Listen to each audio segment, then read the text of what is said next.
Yeah, this is going to be fun, seeing how the semi-finals develop and who is going to get through to the final head-to-head shootout for the battle in pole position. That's going to be fun to see. And Jean-Eric Vergne and Jake Dennis, that's going to be a big battle, but we've heard that Jake Dennis is feeling pretty confident about being Jean-Eric Vergne. We shall see. So, just waiting to see how this goes with the first of the two semi-finals. And Jean-Eric Vergne has such experience, of course, a great winner in the world of Formula E. But Jake Dennis has got good pace himself. And we're going to see the semi-final start in just a few minutes' time. Now the build-up, now this adrenaline build-up is even bigger, isn't it, for these guys? Yeah, that's right. I mean, but, you know, as you said, Ben, Jean-Eric Vergne, tremendously experienced. It's his 9th semi-final appearance, which is a Formula E record. And he's there, eyes closed, just trying to you know, put his thoughts together in terms of visualizing the lap ahead and where he's going to try and improve just a little bit on what he's done in the quarterfinals. You know, that's what they've got to do, is just not try and reinvent the wheel and find 0.4 of a second here.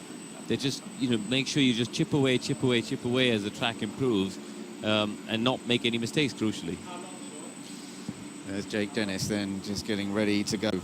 No poles to his experience just yet. We saw Stoffel Van Dorn being beaten by his teammate a little bit earlier. Let's hear from him with Saunders. So Stoffel Van Dorn, a pretty fierce battle there with your teammate in the duels. So close.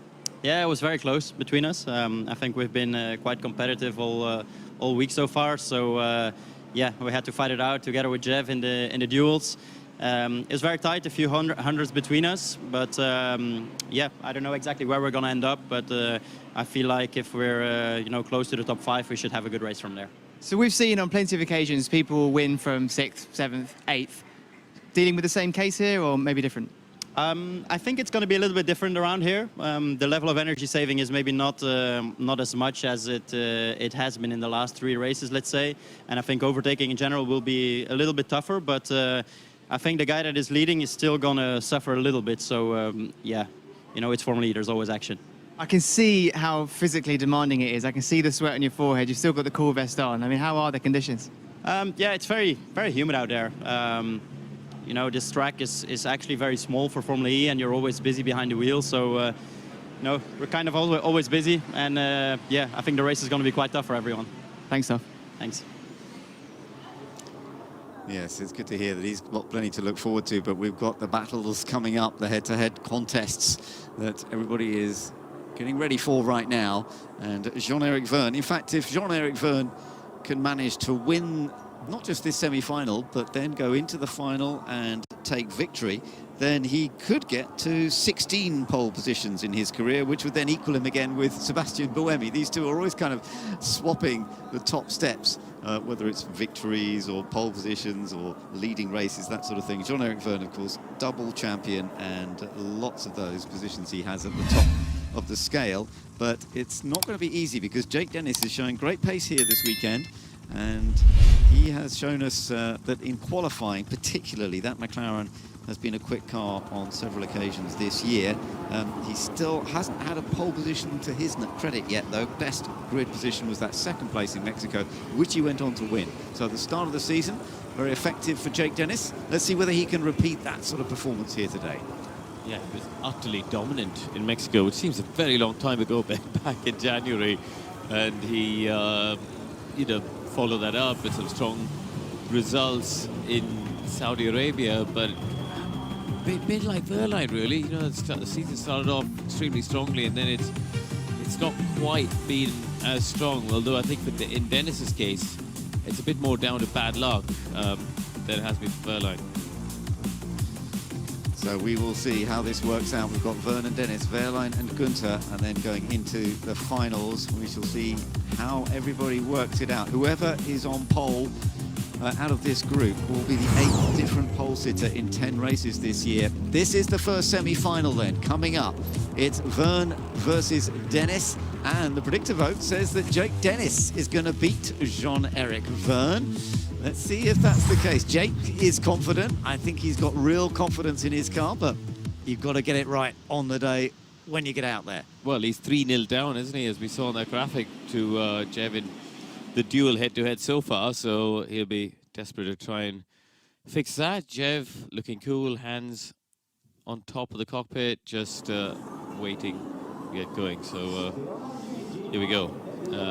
Jean will be the first car on track, and he will be the one setting the benchmark for Jake Dennis. So DS Penske celebrating their 100th Formula E. It's the DS Automotive part of that group that is celebrating their 100th Formula E Prix. And that is their opportunity, maybe, to actually start from pole position. But to do that, they're going to have to beat this car. And that is the Andretti that Jake Dennis has performed well and is very much a front runner in the championship. They're both in the top 5 in the championship standing, so they are, you know, scoring well throughout the year. Jake Dennis is currently 3rd on 96 points. Jean-Eric Vergne is on 87 points. In between them, funnily enough, in 4th place, Mitch Evans, but Mitch has not made it into this final stage. They are title contenders throughout this season if it continues like this. Up front, Nick Cassidy out of the top group this weekend, not in the duels, but Pascal Wehrlein, as we know, he's going to be in the next semi-final, so there is going to be a big chance there for Pascal. Right, build-up lap and getting ready to go for it flat out. Here we go, unleashing the power there as he comes out of the final corner. Really nice, tidy exit there, 350 kilowatts being unleashed as he moves over to the left-hand side for the braking zone at turn 1. That's a pretty good run through there, no real corrections, uses lots of road as he comes out, and clearly that dust is moved away. So that seems like a pretty committed effort from Jean-Eric Vergne. We'll see as Jake Dennis now riding on board with in the bottom right corner of your screen, and so far at the first corner, only 32 thousandths between them. Yeah, it's usually once we get a little further into the lap that we begin to see some differences. There was quite a lot of work going on the steering wheel there from Jean-Eric Vergne. Yeah, nearly 3/10 now. So clearly that Andretti car powered with the Porsche powertrain working very well for Jake Dennis. He was only 400ths, Ben, faster than Jean-Eric Vergne in the quarterfinals. So I don't know if Vergne just didn't have the confidence in the car. Again, didn't look like he made a massive mistake, but he just doesn't seem to be attacking as much as Jake Dennis is, and now nearly 4/10 down on Jev. Yeah, I don't think that Jean-Eric Vergne's going to manage to take this. We're on board with Jake Dennis now, who's putting together an excellent lap, and this is working very well as long as he can get the final section done, the final quarter. He's neat and tidy out of that, not getting too near the wall, over the line, and Jake Dennis is into the final. Well done to Jake Dennis into the final. The battle for pole position is very much on for him. Man who was on that front row in Mexico earlier this year.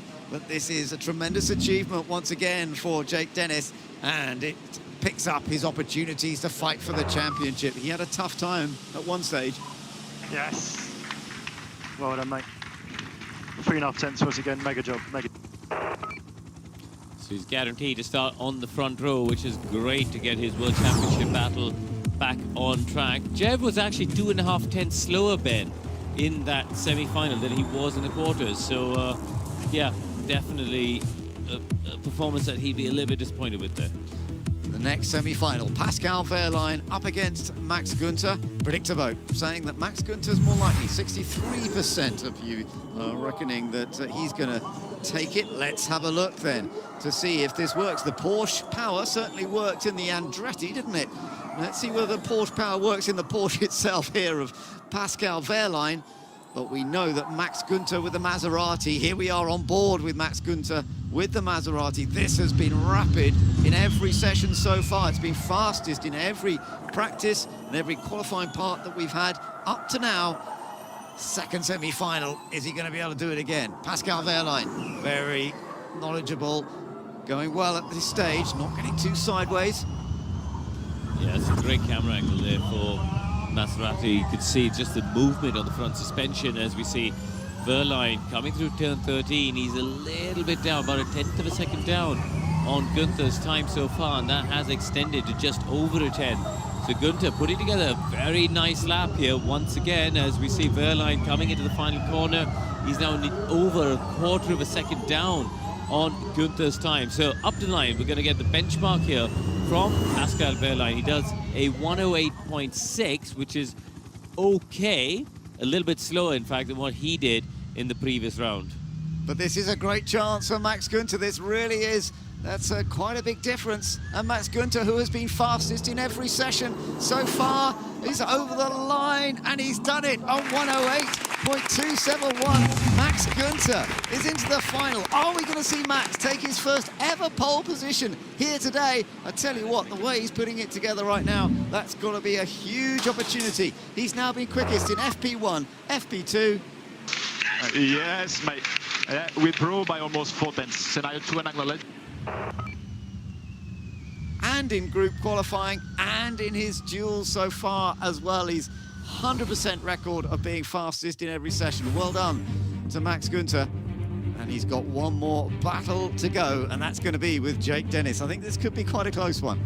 Yeah, it's going to be pressure's on there. But, I mean, Gunther's just been on such a run of form. It'll be a massive upset, I think, at this stage if Dennis does beat him in this final, Ben, because, you know, Gunther's just been sublime all day long. You know, he's a tenth faster than the time that Dennis did in that semi-final round. So we'll see when we get to the final if he can replicate that pace and whether Dennis can improve.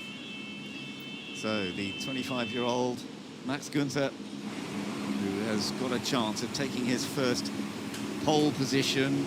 Is it going to work for him? Only 12th in the championship at the moment on 24 points, which just indicates it's been a bit of a tough time. Jake Dennis, who is currently 3rd in the championship on 96 points, getting on the front row is crucial to him. But remember, an extra 3 points goes to whoever gets pole position, and that could be very useful in his championship battle. Because that would give him, if he was an extra 3 points, it would put him on to 99. He'd be only 2 points behind Pascal Wehrlein. So pole position here today, worth a lot.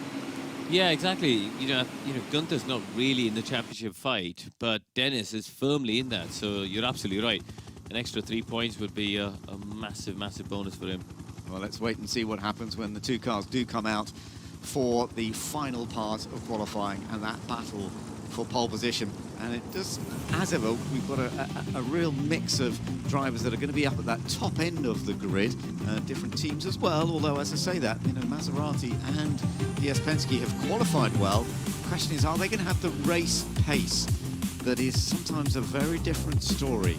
Well, we'll find out that more when we get into the race later on today. But for now, it is all about the battle for pole position. We're going to see Jake Dennis going up against Max Günther very soon.